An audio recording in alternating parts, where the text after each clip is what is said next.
Good day, and thanks to my guest, Wayne Duvenage of OUTA, who is joining us, as well as Mike Marchant of Open Secrets. They are with me to discuss the announcement made by President Cyril Ramaphosa recently that he was going to put 9 state agencies to go after COVID-related corruption.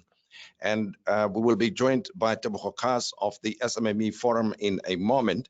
This is a hot topic, a big issue that OUTA with Wayne Duvenage have been working on for some time, and Mike Marchant, two gentlemen not at all surprised that money that was allocated for COVID-related matters was somehow disbursed in a corrupt and fraudulent manner in many, many cases, especially in the Eastern Cape, and of course, most recently in Gauteng. Who would have thought? You know, when we had that, we were going to go under lockdown. Many South Africans listened to the president and said they would be in solidarity with whatever decisions government took and closed their businesses down, stayed away from work, of course, to protect themselves and their families, but at the same time, sacrificing or compromising their interests in the economic space. It's more than 120 days that we've been under lockdown. But the last thing that people expected was that there would be so much widespread corruption. Surprise, surprise. Very sad that South Africa has got to be described and defined in this way. And Wayne Duvenage, welcome. You've been going to the Hawks, going to the NPA, going on media, going everywhere, trying to highlight the problem of corruption in South Africa. How widespread do you think it is, at least around COVID-19? Well, it's very widespread. I don't think things have changed pre-COVID-19 to now. I think the pot has just got bigger for the plundering to take place. But when you don't have the controls in place, when you don't have transparency, then you're going to have opportunists. And that's exactly what's happened. It was predicted, and it's happening every single day. It's not that all the money is lost, but substantive amounts are lost. And this is extremely problematic for South Africa, because the poor are getting hit the hardest, where relief funds are needed to get down to the every corner of the country. Food and PPE requirements. We need these to protect people from getting the pandemic and to survive. And Mike, from your experience, I know you've done extensive research looking at the collusion with public officials on the part of private sector companies. How do you think the schemes work that defraud the South African public? So I think that, you know, there's so much analysis of the kind of pathologies and problems within the state, and I think it's really important to look at those things. So if you look at the way that tender processes have been manipulated over a large period of time, it's very clear that those issues within the state and individuals using access to key positions in order to access contracts and tenders, that's absolutely widespread. And that always involves an interplay between a private actor and a public actor, and the ease with which people are able to set up companies in South Africa, often obscuring who the beneficial owner is an additional problem there, because it makes that very easy. But I think beyond that, what we've also seen, moving beyond COVID to look over the last few years at state captures, we've seen that this hasn't just been kind of small tender corruption where private sector actors have been involved. We've seen at the very highest levels of state capture in our state-owned enterprises, places like Eskom, Transnet, SAA, the very largest corporations being involved and actively participating and enabling some of the plunder. And I think that that's one of the more disturbing elements here, is that particularly big business often likes to set back and set itself apart from this problem. But the truth of the matter is that very often those big firms, whether it's the big banks and their role in state capture, they're often involved in those processes, which is really a massive problem that I think we also need to confront while we deal with those issues within the state. Well, the president announced that 9 agencies were going to be set on those who were involved in corruption. Do you think that is going to work, Wayne, the way the president is going about it? I mean, you've been there. There are several agencies. The SIU seemingly is going to be the primary one. But of course, the SIU can do whatever investigations that it does. It still has to report whatever findings they have following their investigations elsewhere. What do you make of the arrangements, the architecture of what the president is proposing should be done to deal with corruption? Well, we've certainly got great laws. The mechanisms are all in place. There should be no reason why it can't work. The problem is that we've had all of this before, and we can't get on top of corruption. Corruption is best fought by holding people to account. When people know that they're going to be caught out and taken to task and held account and go to jail if they're caught, well, then it starts to work. And if it hasn't been working in the past, our concern is what is going to change now? What's going to happen? Because the SIU can't prosecute, the NPA needs to prosecute. We know that that institution, the Hawks and others, have been decimated through the Zuma years. They've got to build their capacity. This is not switching on a light. This takes time to build, and they're under capacity right now just to deal with the big issues, as Michael was saying, on state capture. And what we don't want is government to put all of that on hold now while they deal with COVID-19 corruption, because those cases need to advance as well. So what we probably need is additional mechanisms, additional resources, and ways of tackling this corruption. And what is missing, and the authorities keep doing this, making this mistake, is this lack of transparency, because transparency is the enemy of corruption. And the more live and online and transparent you make all the procurement processes, I can assure you, civil society then gets extremely involved, and we flag the problems as they start to rise before the money changes hands. Because what Michael was talking about is all this procurement process, there's checks and balances, and we can do a lot of that work for government. In other words, start asking questions. Hold on, how are these people getting this contract when they have no previous record of working in this space? What is actually going on here? Who are the directors? Who are they linked to? And we can raise the flags before the money takes place, transactions, because once the money is transacted, it's too late. And we talk about this example very often in the Eastern Cape. Had society known that 20 million rand was going to be spent to build 12 toilets, you can bet your bottom dollar before the money changed hands, we would have stopped that. But then the money changes hands, we hear about it afterwards, it's too late, it's gone. So we need transparency, and we're not sure that what the president is doing with these state institutions is enough. It's not going to necessarily stop the plundering from taking place. Well, Mike, let me come back to you and also invite the attendees to post their questions, and I will be going to them. That first question comes from Paul Hoffman that I asked you, Wayne, of the Accountability Now organization. But then the fact that we never see any sanctions against these private sector companies, Mike, what do you make of that? Why is it the case that the private sector companies are never ever sanctioned? Very rarely do they get sanctioned when this malfeasance happens. I think there's a couple of reasons that it happens. The first one is something that Wayne's touched on right now, which I think is central to these elements, is that if you're going to use this multi-agency approach of having organizations like the SIU do thorough investigations, and I would say that on the one positive to come out of the response here is that I think that the SIU is entirely capable of doing very rigorous investigations. They're very well staffed, they're very well skilled. But the problem has been in the past is that they hand over hundreds of dockets to the MPA and say, this case is ready to move on, and the MPA doesn't prosecute. And I think that that's a very long history of the MPA being targeted, undermined to prevent prosecutions for things around the arms deal. And we must remember that this is a very long story.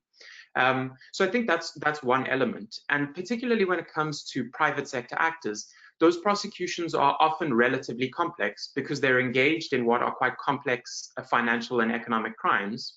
And so you need a prosecuting authority that's very well staffed and very well skilled and energetically wants to pursue those cases. And I think that it is one of the reasons that we're so disappointed that people like Marcus Jooste, Steinhoff, and other people engaged in quite systemic fraud have not been held to account. But then just one more thing that I wanted to add on that element, and this is something that Open Secrets has come back to often, is that apart from the criminal justice system, the private sector has a range of professional bodies who are supposed to regulate and hold them accountable. So if we think about the law societies and the legal profession, the Independent Regulatory Board for Auditors is a very important one for the Big Four audit firms.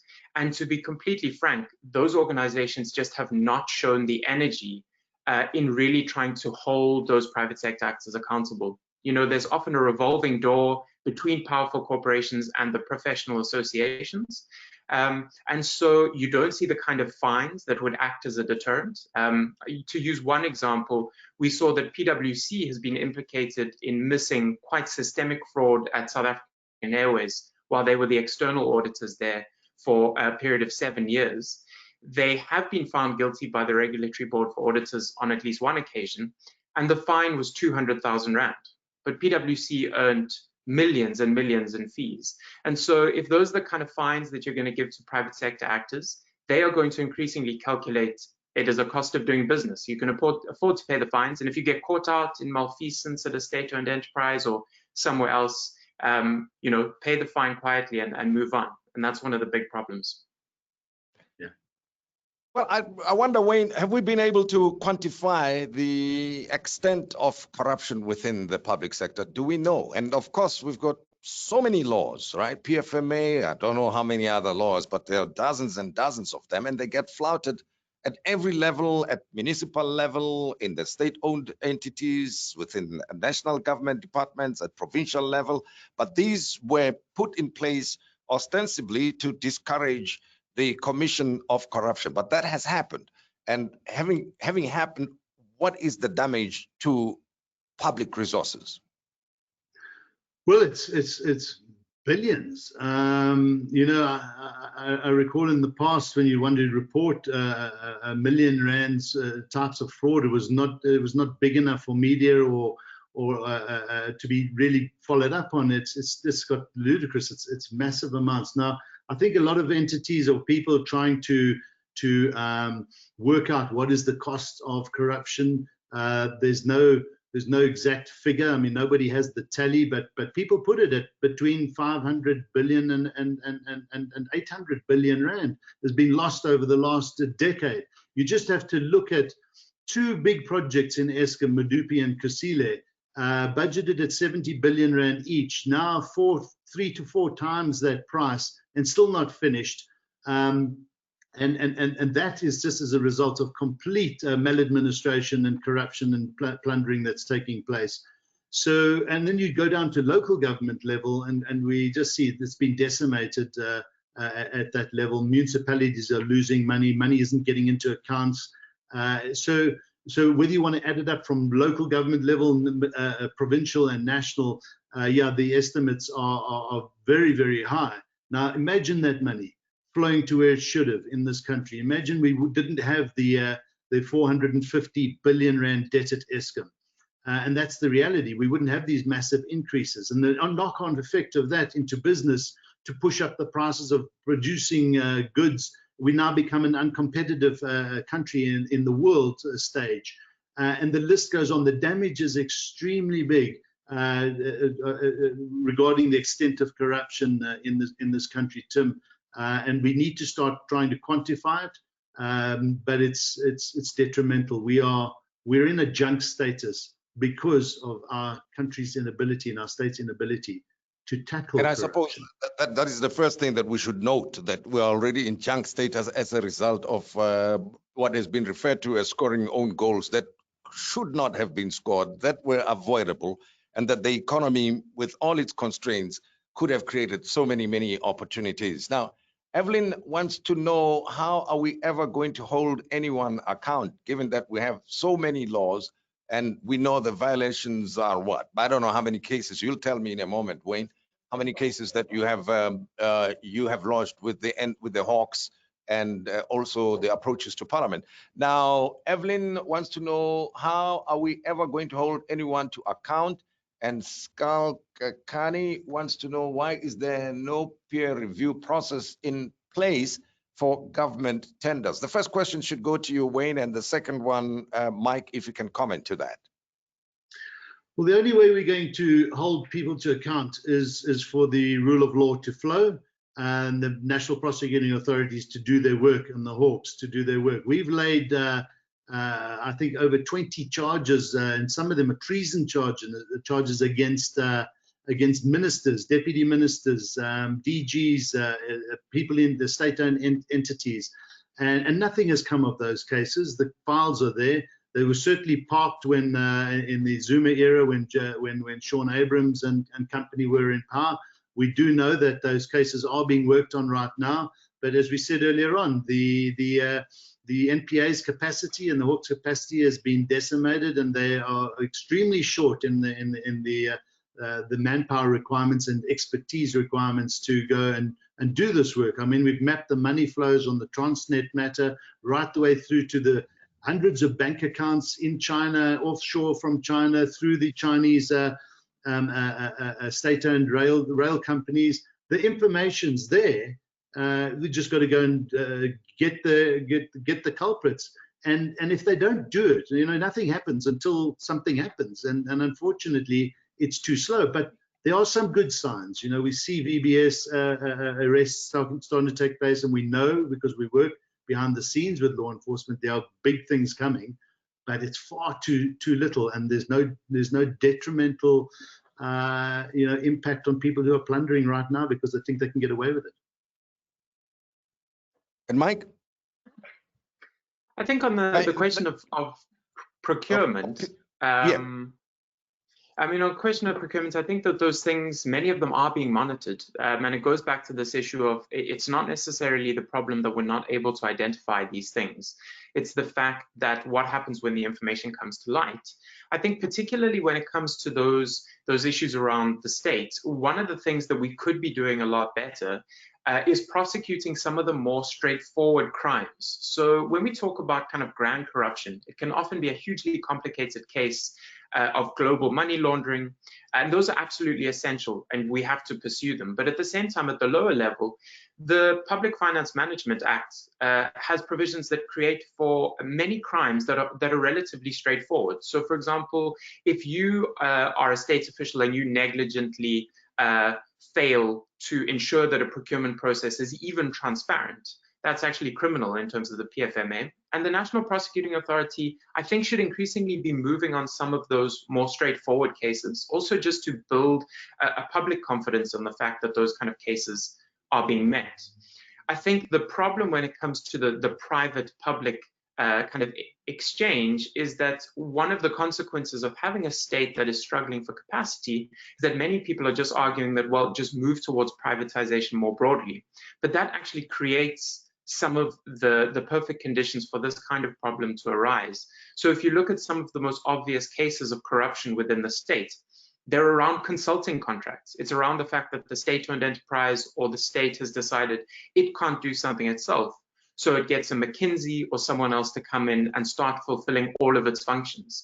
And suddenly we see that almost all of those contracts are open to manipulation. And so we have to be concerned about that balance. And I think not kind of turn our hands up at the state and say, well, let's just, open it up for the consultants and they'll come and solve all of our problems. Yeah. Well, let me bring in Tebogo Khaas of the SMME Forum to hear his views on this matter and what his take is in terms of, the unexpected COVID corruption, or at least the extent of the corruption. Did you expect that, Tebogo? And what do you make of the way government is trying to respond to the public outrage at the extent of this corruption? Yeah, thanks, Tim. And before I proceed, let me offer my apologies. I've been let down by technology, so nobody can see my pretty face, but I certainly can see everybody. I gave my son a tender to fix my computer. It looks like he messed up the screen. Well, report him to OUTA or to Open Secrets and see what happens. To the SIU. To the SIU in particular. Yeah. But on a more serious note, unfortunately, we were anticipating that something like this would happen, but obviously we were not wishing it would. some of us, and I know certainly Corruption Watch, OUTA, and many other people did raise concerns when we went into lockdown and when the National Disaster Management Act was, the regulations were proclaimed, to say we need to guard, because it is no use to come after the fact when the money is all gone, to try, as Wayne did say earlier. It is better to make sure that prevention is better than cure, as the saying goes. And if you don't put mechanisms in place to ensure that your procurement processes are such that are beyond impeachment, then you are going to find problems as we have done now. The first 2 months of the lockdown, for me personally, was very traumatic, because I would be faced with calls from SMEs who were in businesses, for example, the healthcare sector, who had been overlooked. And these people have been in the business for more than 20 years, 15 years, 10 years, and so forth, who had been overlooked. And most of them were hoping that this event would help bring business to them. And instead, they've been overlooked, and only comrades and those who are connected seem to have been the ones who benefited. And it is heartbreaking that we knew, we were forewarned, or everybody were forewarned, that problems could arise if nothing was done to ensure that systems and processes are watertight to prevent this kind of thing that we are now experiencing. And what's your comment? This is a question from Kathleen Rogan, who wants to know how the president's spokesperson got to be involved in a controversial a tender of this nature. I'm not sure whether it was corrupt or not, but I suppose conflict of interest is the first thing that comes to mind, that this was avoidable. So how do you think this happened, you know, from the sources you may have or from your observation? Tebogo? Tim, if it walks like a duck, it quacks like a duck, it must be a flipping duck. There is no way she can come and tell the public that she only told her husband after the fact to cancel a contract. Surely she must have known upfront that the husband is bidding for such a multi-million contract in the first place. And secondly, it is not a process that happens within 24 hours. It must have taken time. They must have discussed it as a husband and wife to know what is happening. And even prior to that, Kusela is privy to what is happening in the presidency. She would know what decisions have been taken, what allocations or budget adjustments have been made, and what is going to be where. And it is absurd to then turn around and say that is not the case. In fact, I walked away from a provincial project where I was invited to come and assist on a pro bono basis because I could see the stench. Oh, not only smell it, I could practically see the stench, and I said, that's not for me. So if I understand you, then you were not surprised when you saw these reports coming out, given what you had seen before when you were trying to assist the province. I was not surprised. I'm not surprised. But no less, angry. That's the word I should use. There's no better way to say. I'm disappointed by those who are in charge, because they know they should have known better and they should have done something about it. Nobody can claim now that they didn't know or they didn't think they were doing anything wrong. Well, it is patently wrong, and they know it, all of them. But what about the response that, or at least the announcement from the presidency that she's on suspension, or she's stepping aside? That's the word that was used. And from her side saying that this was an error of judgment, but they're stepping aside first. She should be tendering a resignation, not to be saying I'm taking leave of absence. Just to say I'm out of the kitchen because I'm the one responsible. I'm the one who helped the cook put the broth, because she can't say she didn't bring the celery or the ingredients in the whole corruption mess. She was part and parcel by omission or commission. She's involved. She must just tender a resignation and get out of their way, because we don't need this type of corruption.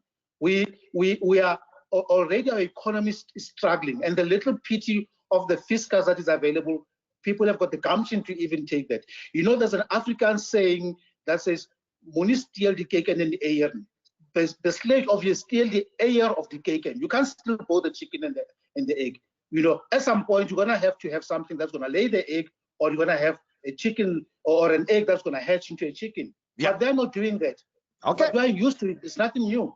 All right. There's another question from Alan, who says, can the president's announcement on COVID-19 measures to deal with corruption and the signing off on the making the testimony available from the Zondo Commission to the NPA, will that be in any way helpful?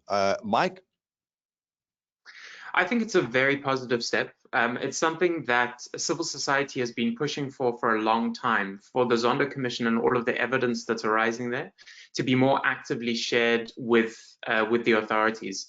I think that South Africans are understandably quite fatigued around commissions of inquiry, because in the past they have not delivered on accountability. But at the same time, I think there's still hope that we've seen a huge amount of very helpful evidence arriving at the Zondo Commission. The issue has been, given the scope of the commission and its need to traverse an unbelievable amount of territory and allow people to respond to allegations, that it's taking a long time. But their ability to share information actively with prosecutors so that cases can start running, I think is incredibly helpful. As I said at the beginning, some of these cases are very complex and it requires lots of agencies to share information. We're talking about things here like accessing bank records from the Financial Intelligence Center, really working out how the money flowed. And those things do take time. And so I think this is it's a really big victory. What I would say, however, is that the Zondo Commission giving evidence to the prosecutors and sharing that's absolutely helpful. I do think that we would like to see Judge Zondo and the Commission itself being a bit more active in probing the witnesses that do come to the Commission. I think often we're seeing people who are being allowed to speak for an inordinate amount of time and completely talk around the issues that they're there to answer for. And I think if we could combine a slightly stronger, more pressing inquisitorial commission to extract that information and hand that over, I think that could really be helpful. And Ken from Sweden says, should we not prosecute corruption as treason? After all, it's economic sabotage. Wayne?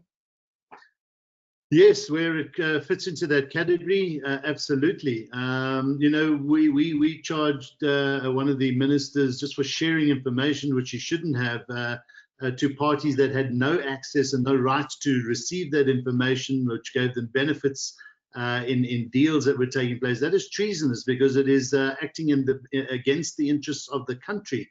It is wasting exorbitant amount of taxpayers' money. So without a doubt, a lot of the conduct that has been taking place, especially in the state capture era, and you see it in the Gupta leaks, all the information is there.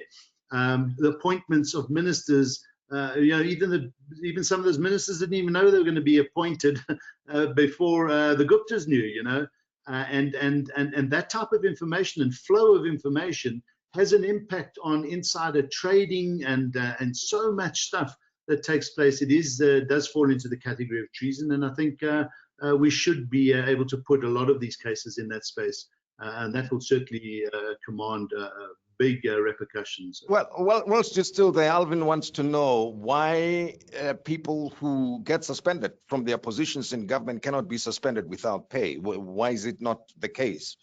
Mike, you can also go on this one.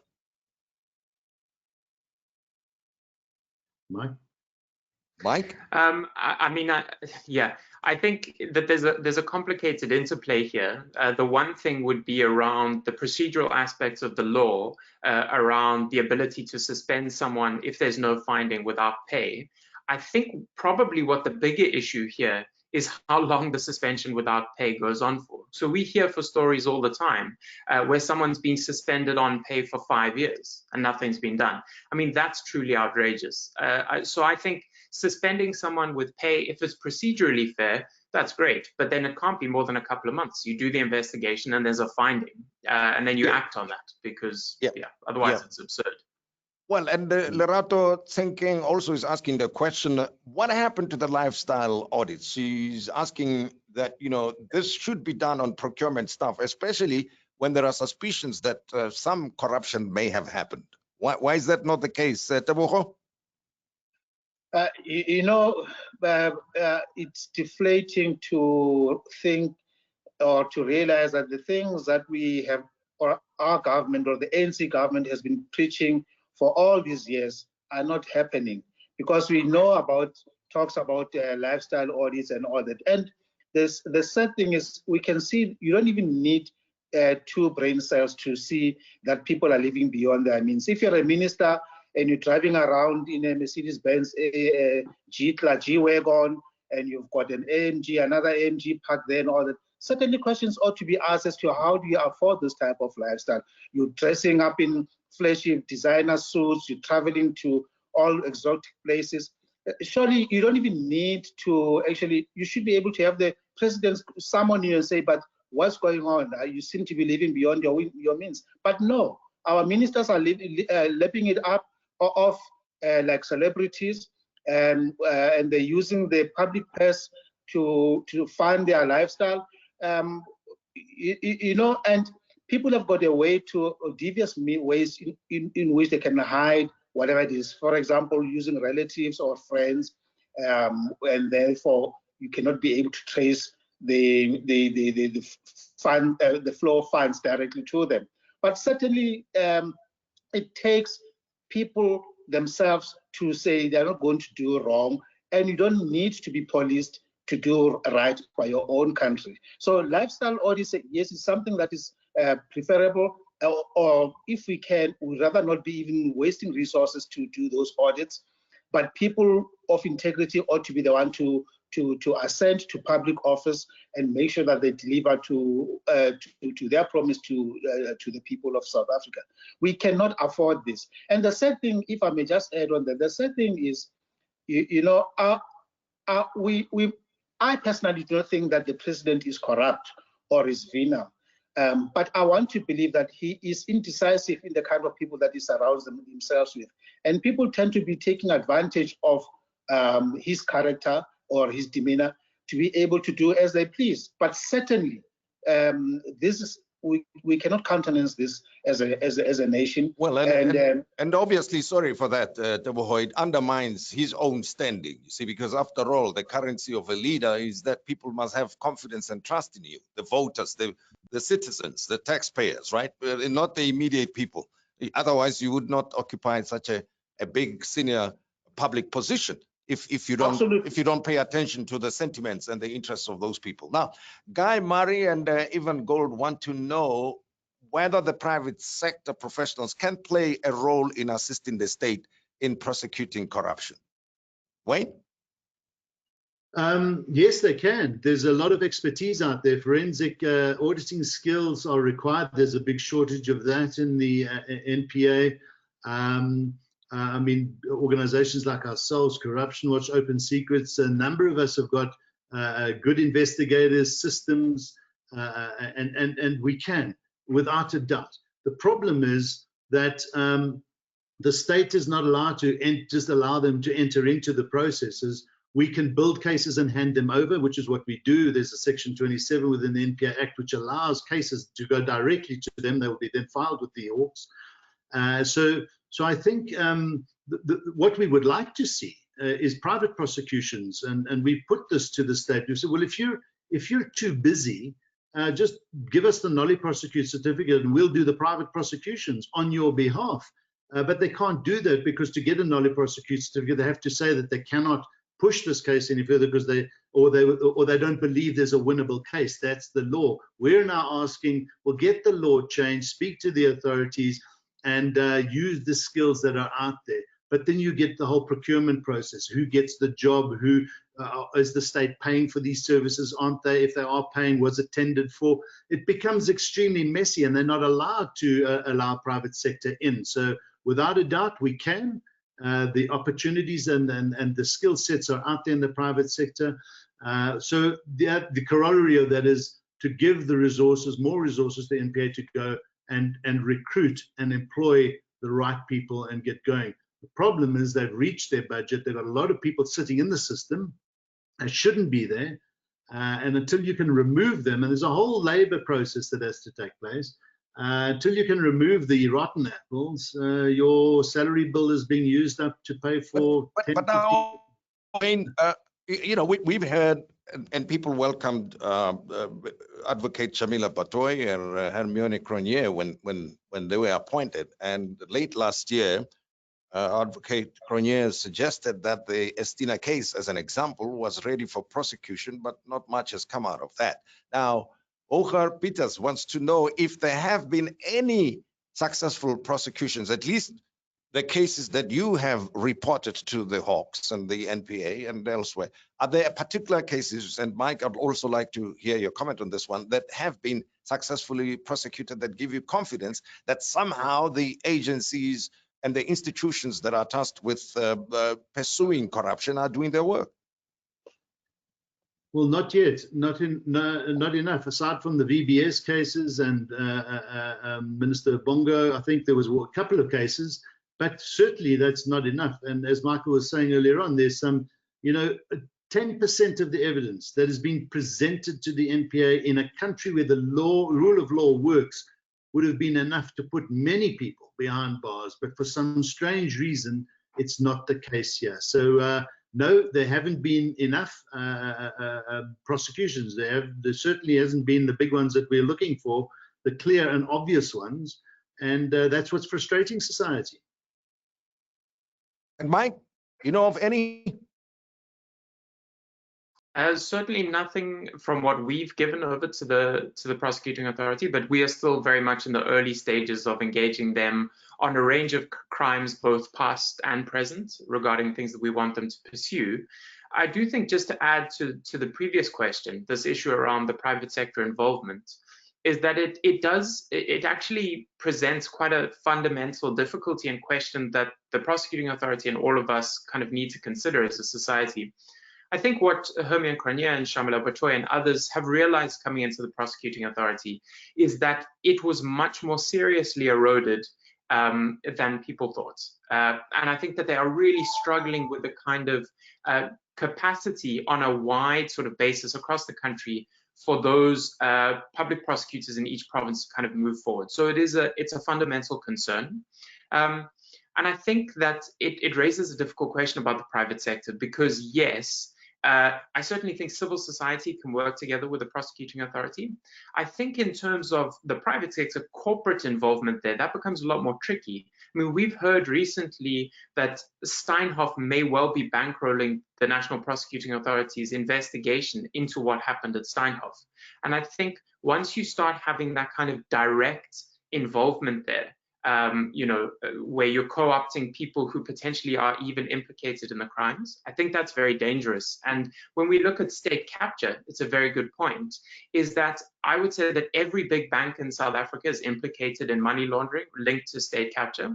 And every big auditing firm and forensic firm in South Africa has been implicated in either a dodgy consulting deal or some other form of malfeasance when it comes to state capture.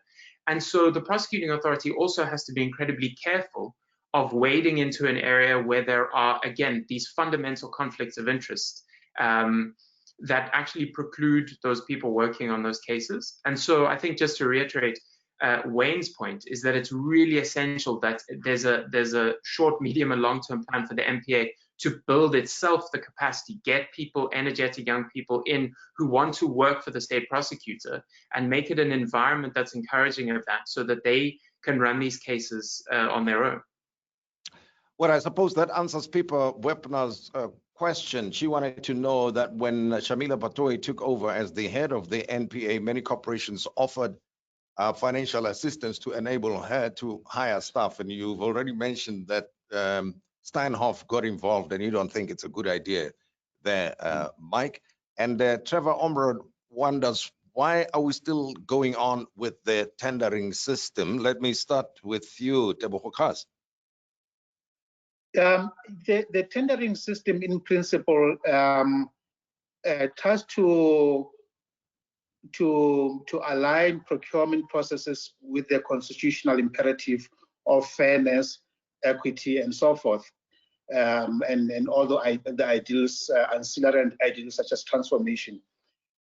So it is meant, in principle, it is meant to provide a fair opportunity for everybody to participate on an equal footing.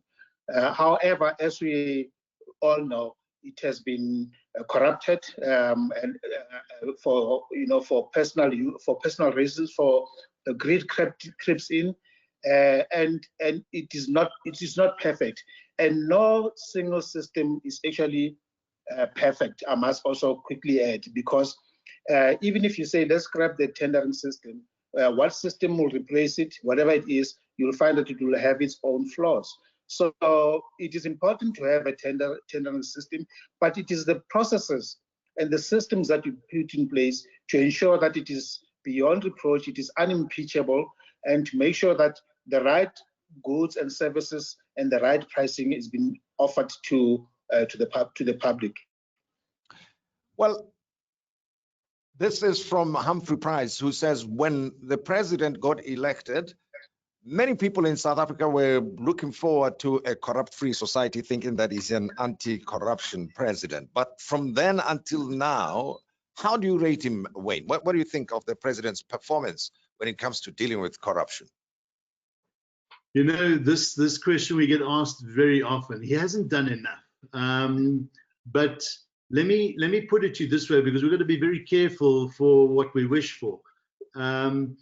If Cyril Ramaphosa wasn't where he is and he left today because everybody wants him to go because he's absolutely useless, well, what are the consequences of that? Would you like the Deputy President David Mabuza to be in charge? Not at all. Would you like the Ace Magashule, the cabal, the whole Jacob Zuma pushback cabal there?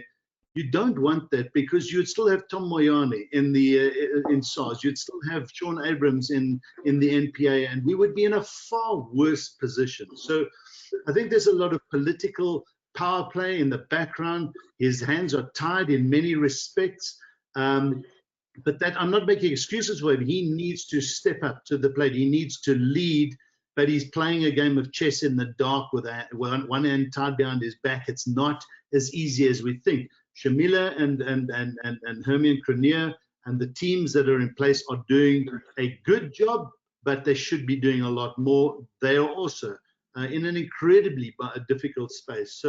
So we just have to keep the pressure up. We have to keep putting pressure on government at all levels to do their work. But I think we're in a far better position under Cyril Ramaphosa than we would have been under anybody else, because the consequences of somebody else. You know, Wayne and Mike, as well as Tebogo, I think many people in South Africa wonder why people who face serious allegations of corruption, and books have even been written about them, are still in positions of power and authority and influence within the public life of South Africa. They wonder why maybe these people are not suspended or something is not done to remove them from those positions. And many people appreciate the politics of it, as you've explained, Wayne, but wonder, because the more they see that some of the crimes and corruption allegations are not punished in any way, that there's no willingness on the part of the president or those in charge to deal with such corruption. And you're quite right. So just to finish off there, they shouldn't be working around the streets. They should be arrested. They should be apprehended and tried. That's the frustration. So don't get me wrong. I'm not making excuses. The action, the rule of law has to flow, and it's not flowing fast enough. And this is the result of a party patronage system that we have in place, because what has to happen is people have to go after people that they've appointed, and accountability has to flow, and it's just not happening fast enough, and it's frustrating everybody. And Mike, from your side, any particular low-hanging fruit that you see that you think can be dealt with right away to at least restore confidence? Okay, there's so many cases. I don't know how many there are. We tried to check them when we started this discussion. Nobody has a count of it, right? Probably, Wade, you know how many times you've gone to the Hawks offices. I don't know, dozens of times. Not much has happened, but there are certain instances and cases that can be dealt with that can help restore some confidence that the government indeed and its agencies are capable of fighting corruption. So I think that what we would want to see is we'd want to see a couple of prosecutions across a range of different types of crimes and different types of actors. And I think what is absolutely essential is the prosecuting authority needs to be seen to be going after all different types of crimes and different types of perpetrators. And so On the state capture case, I do think that something like Estina is low-hanging fruit. I think that it's not as fiendishly complex as some of the other state capture cases, and it implicates a range of actors who stole from the most vulnerable people in South Africa. And so from a state capture case, seeing something moving forward on Estina would be incredibly helpful. I do think that in the corporate sector, people like Marcus Jooste must be prosecuted with urgency. People who have looted companies, who have defrauded companies and caused pensioners to lose billions need to be held accountable as well. But there's something else that I think Open Secrets would like to see, and this goes to this previous question, I think, about what Ramaphosa has and hasn't done. And I think that South Africans, like most people, we tend to focus on the short term, and we tend to see Ramaphosa as having to, and the ANC as having to deal with the Zuma years. And really what you're talking about in South Africa is decades of impunity. So what we are seeing is we're seeing a national prosecuting authority that has never prosecuted apartheid era crimes. The Truth and Reconciliation Commission handed them over cases that needed to be dealt with, and they've ignored them. We released an article yesterday that uncovers new information around the role of the British arms company BAE Systems in corruption during the South African arms deal, dating all the way back to 1999. And I think those cases have to be dealt with as well, because really what we see is we see impunity that's been entrenched by people who have systematically over years either eroded the state's capacity to do prosecutions, but also guaranteed impunity. And everyone looks at the system and says, well, no one gets prosecuted.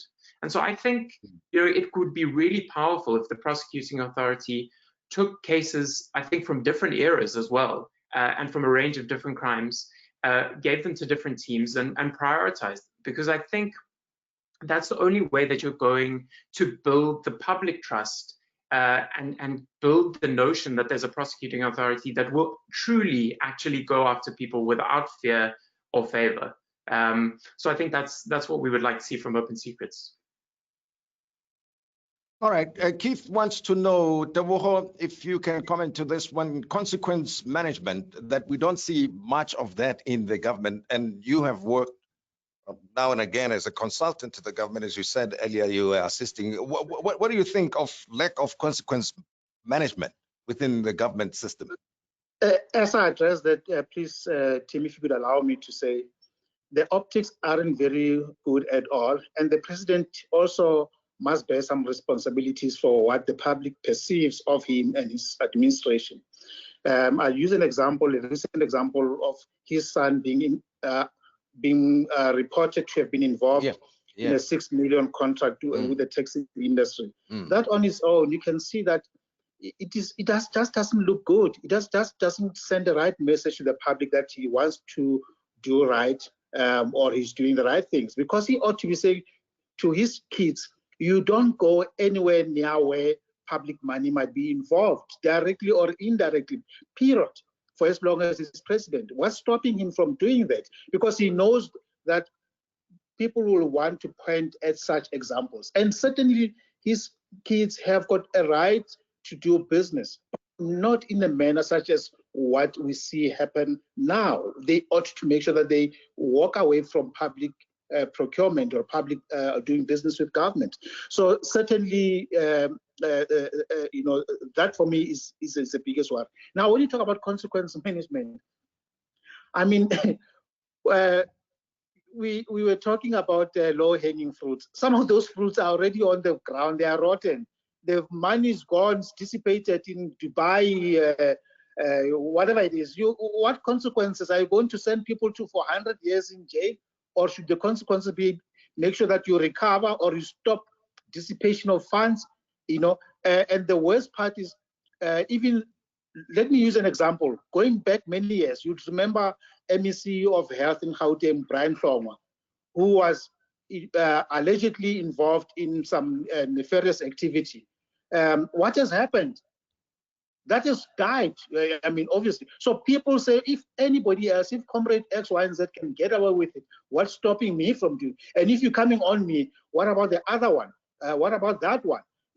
And then if you need them for political capital, you certainly would find it very difficult for you to actually even go against them fervently. Instead, you're going to find excuses or coming up with some commission and the other, or some investigation report, or some integrity commission which doesn't have teeth or whatever it is. So consequence management, it's an oxymoron. Yeah, well, whilst you're still there, Tebogo, comment on this. Larry Hobson says luxury car dealers would be a great place to start. That if you went to them and asked who people were that were buying all those expensive cars, and maybe you went to luxury good shops and so on, that you might be able to trace the money and then trace it back to corruption. Thoughts? Absolutely. Like I'm saying, you don't need two brain cells. It's so easy to join the dots. If you see somebody is riding in a brand new bling wheeled Range Rover, you ask yourself, you are just an ordinary MP. How do you manage this lifestyle? How do you manage to go to the Maldives? How do you manage to be flying business class and so forth? You ask yourself, it's so easy. I mean, you don't need the kind of capacity that you are meant to believe that the NPA is lacking. I mean, the likes of OUTA have done a lot of work to uncover some of the evidence. All you need to do is to make sure that you make it prosecutable. And even a newbie prosecutor can be able to take their chances with any judge and present a case that can send a message out that we're not going to tolerate this. All right, let me come back to you, Wayne. And Paul Hoffman says the Scorpions were able to prosecute Jackie Silibi, Shabir Sheikh, and Tony Yengeni. So what is it that's different with the current agency, the Hawks and the NPA? Why do they find it difficult to do what happened then in with the Scorpions? And Pala Modise wants to know why government is not learning from places like Singapore and I know Malaysia. It's only yesterday, I think, where they sentenced the former prime minister, who was prime minister until when? Last year, to 12 years in jail. And he was there for 2 terms. But then when they uncovered that there was some corrupt activities and relationship with Goldman Sachs and others, in fact, let me just add that Goldman Sachs itself was fined $3.9 billion, which they've offered to pay to the Malaysian government. What do we do in our case? We go to the IMF instead of getting the money back from those who may have looted the country. So comments on that. Well, exactly. All those comments are extremely valid. The Scorpions were very effective. The Hawks have lost a lot of their effectiveness and their capacity. And you're quite right. We should be going to fetch a lot of money. I mean, we've got a letter now going to the Chinese authorities and to our authorities on the ability to go and get back about 20 billion rand that was stolen from Transnet. It's not difficult to do. We've just got to get out there and do this work. Learn from other countries. We don't even have to learn, as Tebogo says. This is not difficult stuff. Right down into local government. We know what we have to do. We've just got to have the moral courage is the first thing, strong leadership, apply the brilliant laws, the assets forfeiture unit and the lifestyle audits, they're all there. Just use them and stop blaming and complaining about the fact that we might be undercapacitated. Get out there, let's get some of that low-hanging fruit, because there's no excuse, quite frankly. We don't have to learn from anybody else. We've got better laws and far stronger ability to go and fetch all of this money and hold people to account. It's just mind-blowing that they're not doing it. Mike? Yeah, I'd like to return to this point that was raised, one of the questions about luxury vehicles, and then Tebogo's point, I think, is absolutely essential about following the money. And this goes again to the fine for Goldman Sachs. I think in the South African case, we really haven't seen enough scrutiny of the big banks and their role in laundering money. So the reason that is money meant for poor farmers in the Free State in the Estina case ended up in Dubai is that FNB and Standard Bank managed the Estina accounts for years. A company headed by a single IT professional with absolutely no experience and no discernible infrastructure for managing the project, received hundreds of millions of rand from the Free State Department of Agriculture, and nothing was done about that. The money was eventually laundered both in South Africa and outside of the country. And we have an anti-money laundering framework in South Africa. It should include luxury goods dealers because that is an absolutely essential area. And I think that FICA is looking at implementing stricter measures around that. But I really think that we need to pursue the money. We need to recoup it where we can. Where that money is dissipated or it's impossible to get it back for whatever reason, the financial institutions that helped launder it have to answer for that. And there have to be fines on those institutions where they've failed in their duties to either report or act on suspicious activity. And you can look at other ways of recouping that money, because I think what we don't see in South Africa at the moment is the kind of fine framework that works elsewhere. You need to make those fines punitive enough that it's a deterrent to that kind of conduct, but you can also use it as a way to recoup some of that money. So you pursue the actual gains, but you also look at the private facilitators and enablers, the accountants, the lawyers, and the bankers who were deeply embedded in that system of moving the cash. And where they're implicated, I think you find them and you make them pay towards that as well, so that that money can go back again to the people who it was meant for in the first place. And we have a question from Robert Mitchell, who says, shouldn't we be removing BEE and leveling the playing fields for all South African citizens? And Tebogo, I would like to hear your comments once again on this question, as well as making the tendering process much more transparent. Tebogo, you there? Well, I think it's gone. But Wayne, let me find out from you. What are your thoughts on this? No, I'm here. Oh, okay. Yeah. Go ahead. Sorry, I think I had muted myself. What is from where I'm sitting? I don't think there's a problem at all, or we should be blaming BEE, for example, for the ills that we are faced with. You know, in its purest form, BEE is a desirable instrument of economic intervention, which we need to address the historical injustices of economic exclusion. So it is important to be alive to that. I mean, if you look at the US, they're trying now, waking up to saying they want to start BEE. You might have noticed or picked up during this Black Like Me movement. Black Lives Matter, yeah. Yeah. Oh, sorry. I don't think Herman Mashaba would mind you calling it. That some of the stores like Sephora and so forth, they've already gone to say we'll set aside 50% shelf life because we believe that we ought to have been doing this to make sure that we allow Black entrepreneurs' products to see a shelf space.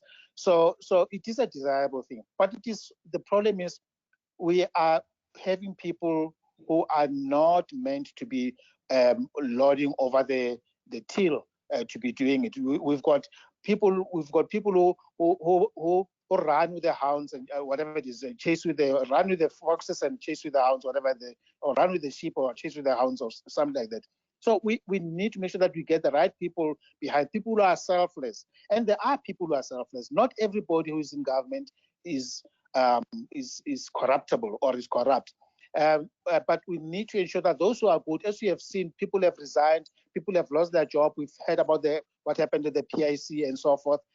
But we need to ensure that we've got a government that is sensitive to the needs to make sure that they do things right. What is worse, Tim, is what it is happening right in the middle of a pandemic, and this plunder ought to have stopped before the pandemic. Now with this emergency procurement system, it has been used or abused by those people who ought not to be even at the helm of the state. Well, Rob Jackson wants to know, what is it that members of the public can do, Mike, about this matter? And I know the Auditor General, I'm adding to what Rob is saying, also has spoken about lack of political will in dealing with problems at all levels of government. Wayne, you can take that one, but let me start with you, Mike. It's actually a difficult question, because I think that South Africans are already doing a huge amount in terms of, you see social movements and NGOs around the country picking up the slack where the government is failing. And that's not just when it comes to issues of corruption, but it's regarding issues of service delivery. When that fails because of corruption, you have ordinary South Africans who are stepping in to keep people alive and to provide the absolute essentials. And so it's difficult. The one thing is as difficult as it is for South Africans to try and avoid the kind of fatigue that comes with these kinds of issues. I think one of the easiest things we can do is start to switch off to issues of corruption and think, first of all, it's just another scandal, and number two, that nothing can change. I think what I would want to kind of end off on is this notion that I do think that there are positive signs that some of the institutions are starting to turn the corner and are starting to behave differently. So for all the problems within the prosecuting authority, we're starting to see a more active prosecutor. We're starting to see cases being prepared and some of them being brought. And so I think there's reason for hope, and that encourages all of us to continue demanding accountability and to report corruption, report issues of economic crime. And if you're not getting a response from law enforcement, to come to organizations in civil society and elsewhere who are working on these issues and to bring us information, because we can't act on everything, but it's often through that that we're able to uncover malfeasance. Yeah. Right, Wayne? I agree with that. Whistleblowers are extremely important in the process. The more information we get and evidence, we can build strong cases. Which is getting back to the political will. I think that the Auditor General has knocked the nail on the head. It is a lack of political will. As I said earlier on, the moral courage, the leadership that is required to hold people to account, the same people that you've appointed in these municipal management roles and these DG roles, and that you have to be seen to be acting and being very firm against perpetrators of crime and corruption. And if you're not going to do that, then you just do not deserve to be there. You are part of the problem. And that's what government's issue is right now. The political will and the moral courage and the strong leadership that is required is missing in action. Well, I suppose all is not lost. I mean, there must be some positive things happening out there. Tebogo, as I wrap up, and I would like to thank the attendees of this webinar. Some people were wondering, is it all this bad and there's not much that's going on that we should be optimistic about, that should give us some hope? And what do you see happening out there that should give us hope, Tebogo? Tim, thank you for just teeing that up for me, because I think there is hope to be had. But before I even address that, I must say that South Africa owes a debt of gratitude to organizations such as OUTA, Open Secret, Corruption Watch, and many others who toil tirelessly to ensure that they shine a light on malfeasance, and not only shine a light, but they also offer solutions in terms of making proposals as to what government could be doing. Because it is one thing to shout and point at wrongs, but it is another to do something about it, which they have been doing effectively. On that question, there is a lot of things that are happening. Not everything is bad in government.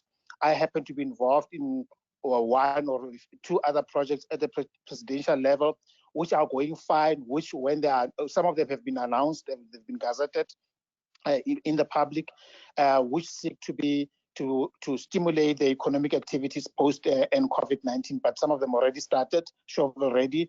And there's a lot of good people out there, both in the public sector and the private sector also, largely. But I want to emphasize, even within government themselves, that we are working with, who are doing well, who ensure that processes run smoothly and everything is above board. And there's a lot to be hopeful for. Sure. And I want to believe that we will make it as a country. And Mike? Yeah. I think apart from the issue of some of the movement we see on prosecutions and others that I've just mentioned, the one thing that I would say is that the fact that we can have this conversation and we have this information available to us goes to show another really important positive that we have in South Africa, which is that we still have an under pressure but incredibly free and powerful press and media that exposes this kind of information, and that we have the freedom in civil society to engage on these issues. And so that allows us the space to work on them, and that we have democratic institutions that allow us to engage them. And so, yes, it's a battle, and yes, it's very slow. But I think, you know, what Tebogo and Wayne have spoken of right now is that we are all still seeing opportunities to attempt to leverage these institutions and get them to act. And there are a lot of countries where that space doesn't exist, and we need to, you know, we need to remember that. Sure. And Wayne, as we wrap up, Yeah. can corruption levels be reversed? Yes, we must believe so. The worst thing you can do is to give up hope, because then you must shut the door and go. And that's not what's going to happen. We've got an amazing country. We've got a lot to fight for. There are a lot of good people in the system. I think what happens is when we see corruption, we think it's everywhere. There's too much of it. I do believe we can get on top of this, but it's going to take concerted effort. It's going to take supporting civil society organizations, and it's going to take the pressure brought to bear on governments to embrace their critics, because they keep seeing their critics as the enemy. And our message to government is your critics are not your enemy. We're part of the solution to this country. Well, let me thank you, Tebogo Khaas of SMME Forum, and Mike Marchant of Open Secrets, and Wayne Duvenage of OUTA for having been the panelists here, and also the attendees who took time to participate and send through their questions. I appreciate. Have a wonderful day. I'm also optimistic that we will turn the corner. Thanks. Have a great day.